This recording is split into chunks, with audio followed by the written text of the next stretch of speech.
டாஸ்மாக் முறைகேடு வழக்கில் செந்தில் பாலாஜியின் முன்ஜாமீன் மனு மீதான விசாரணை உச்சநீதிமன்றத்தில் துவங்கியது. டாஸ்மாக் முறைகேடு வழக்கில் செந்தில் பாலாஜியின் முன்ஜாமீன் மனு மீதான விசாரணை உச்சநீதிமன்றத்தில் துவங்கியிருக்கிறது. அண்மை செய்தியாக பார்த்து வருகிறோம்.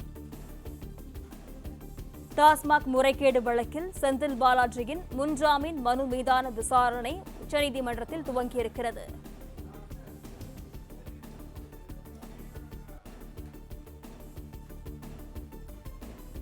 டாஸ்மாக் முறைகேடு வழக்கில் செந்தில் பாலாஜியின் முன்ஜாமீன் மனு மீதான விசாரணை உச்சநீதிமன்றத்தில் துவங்கியிருக்கிறது.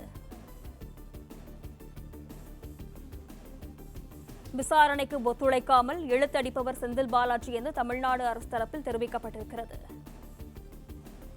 டாஸ்மாக் முறைகேடு வழக்கில் செந்தில் பாலாஜியின் முன்ஜாமீன் மனு மீதான விசாரணை உச்சநீதிமன்றத்தில் துவங்கியிருக்கிறது. அண்மை செய்தியை பார்க்கிறோம். விசாரணைக்கு ஒத்துழைக்காமல் இழுத்து அடிப்பவர் செந்தில் பாலாஜி என்று தமிழ்நாடு அரசு தரப்பில் தெரிவிக்கப்பட்டிருக்கிறது. விவரங்களுடன் செய்தியாளர் ராஜகுமரன் இணைப்பில் இருக்கிறார். வணக்கம் ராஜகுமரன், முழு விவரங்கள் என்ன? முன்னாள் அமைச்சர் செந்தில் பாலாஜி தொடர்புடைய வழக்கில் தற்பொழுது நீதிமன்றத்திலே விசாரணை தொடங்கியிருக்கின்றது. ஏற்கனவே டாஸ்மாக் முறைகேடு தொடர்பாக பல சோதனைகள் நடத்தப்பட்டிருந்தன.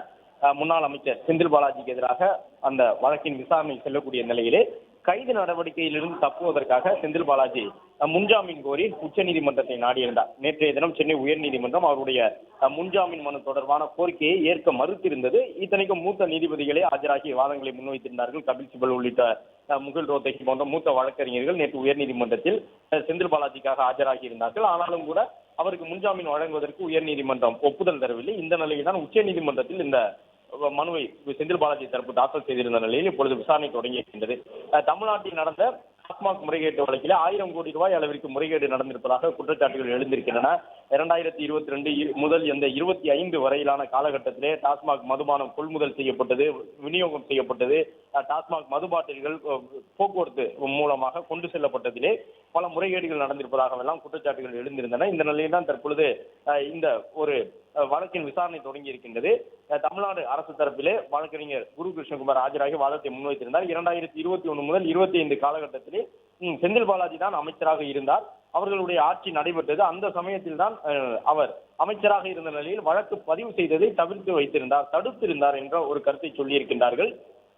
அது மட்டுமல்லாமல் ஏற்கனவே இந்த வழக்கினுடைய விவரங்கள் எல்லாம் சொல்லப்பட்டிருந்தது. ஆட்சி மாற்றம் ஏற்பட்டுள்ளதால் ஏற்கனவே முடிந்த விவகாரத்தை அரசியல் காழ்ப்புணர்ச்சி காரணமாக தொடங்கி இருக்கின்றார்கள். செந்தில் பாலாஜி டாஸ்மாக் விவகாரத்திலே அவர் கைது செய்யப்படுவதற்கு எதிராக செந்தில் பாலாஜி தொடர்ந்த அந்த மேல்முறையீட்டு மனு மீதான விசாரணையிலே தலைமை நீதிபதி தலைமையிலான அந்த அமர்வில் அந்த வாதங்கள் எல்லாம் முன்வைக்கப்பட்டிருந்தன. குறிப்பாக கபில் சிபல் வாதத்தை முன்வைக்கும் பொழுது அமலாக்கத்துறை டாஸ்மாக் விவகாரத்தில் தாக்கல் செய்த பிரமாண பத்திரத்தின் அடிப்படையில் தான் புதிதாக அமைந்துள்ள அரசு லஞ்ச ஒழிப்புத்துறையின் கீழே இந்த வழக்கை பதிவு செய்து விசாரணைக்கு உட்படுத்துகின்றது. இது ஒரு அரசியல் காழ்ப்புணர்ச்சியின் அடிப்படையிலான விசாரணை என்று வாதத்தை முன்வைத்திருக்கின்றார்.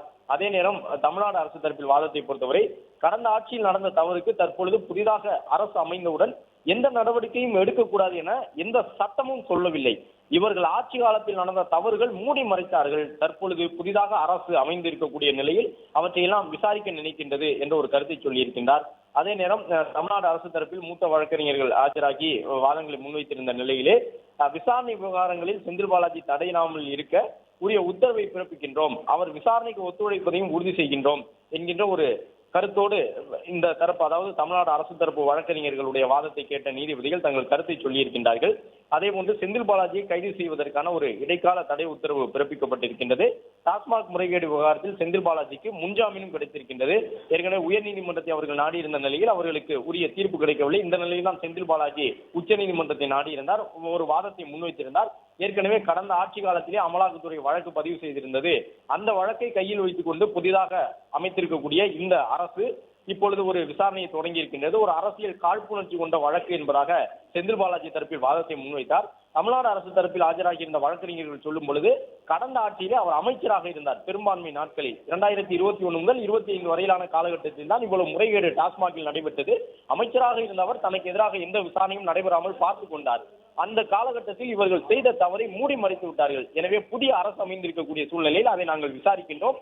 ஒரு அரசு இருந்த பொழுது செய்த தவறை ஆட்சி மாற்றத்திற்கு பிறகு வரக்கூடியவர்கள் அந்த தவறை கண்டறிவதற்கான விசாரணையை நடத்தக்கூடாது என்று எந்த சட்டமும் சொல்லவில்லை என்ற ஒரு வாதத்தை அரசு தரப்பு வழக்கறிஞர்கள் முன்வைத்திருந்தார்கள்.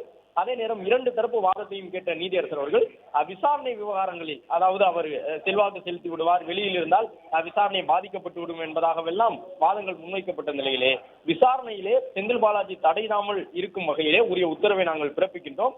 அது மட்டுமல்லாமல் விசாரணைக்கு அவர் ஒத்துழைப்பு நல்குவார் என்பதையும் நாங்கள் உறுதியளிக்கின்றோம். இதற்கு மேல் அரசு தரப்புக்கு வேறு எதுவும் தேவையில்லை என்று நாங்கள் நினைக்கின்றோம். அந்த அடிப்படையிலே செந்தில் பாலாஜியை கைது செய்வதற்கு ஒரு இடைக்கால தடை உத்தரவை உச்சநீதிமன்றம் பிறப்பிக்கின்றது என்று சொல்லியிருக்கின்றார்கள். அதோடு சேர்த்து டாஸ்மாக் முறைகேடு விவகாரத்திலே செந்தில் பாலாஜிக்கு முன்ஜாமீன் வழங்கியிருக்கின்றார்கள்.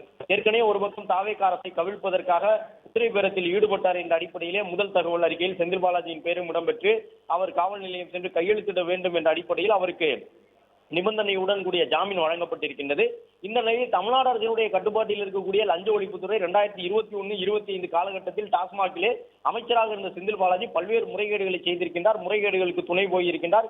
கரூர் ஆட்கள் என்ற பெயரிலே ஒரு சிலரை அமர்த்தி அவர்கள் மூலமாக டாஸ்மாகிலே குறிப்பிட்ட நிறுவனத்திடம் இருந்துதான் மது கொள்முதல் செய்ய வேண்டும் என்பது உட்பட மது கொள்முதல், மது விற்பனை, மது பாட்டில்களை எடுத்துச் சென்றது, காலி மது பாட்டில்களை திரும்ப பெற்றது என்று டாஸ்மாகினுடைய அனைத்து பகுதிகளிலும் ஊழல் நடந்திருக்கின்றது. அப்போது அமைச்சராக இருந்ததால் அல்லது அவர் மீது அந்த அமைச்சராக இல்லாத காலகட்டத்திலும் அவருக்கான செல்வாக்கு இருந்ததால் விசாரணை நடைபெறாமல் பார்த்து கொண்டார். இப்பொழுது அமலாக்கத்துறை ஏற்கனவே பதிவு செய்திருந்த அந்த விசாரணை பதிவு செய்து நடத்தியிருந்த வழக்கு விசாரணை உள்ளிட்டவற்றையெல்லாம் அடிப்படையாக வைத்து தமிழ்நாடு அரசினுடைய லஞ்ச ஒழிப்புத்துறை செந்தில் பாலாஜிக்கு எதிராக இந்த வழக்கை பதிவு செய்திருக்கின்றது. இந்த நிலையில் தான் இந்த ஒரு கருத்தை உச்சநீதிமன்றம் சொல்லியிருக்கின்றது. அவர் விசாரணைக்கு ஒத்துழைப்பார். அது மட்டுமல்லாமல் வழக்கு விசாரணை தொடர்பான விவகாரங்களில் அவர் தலையிட மாட்டார்.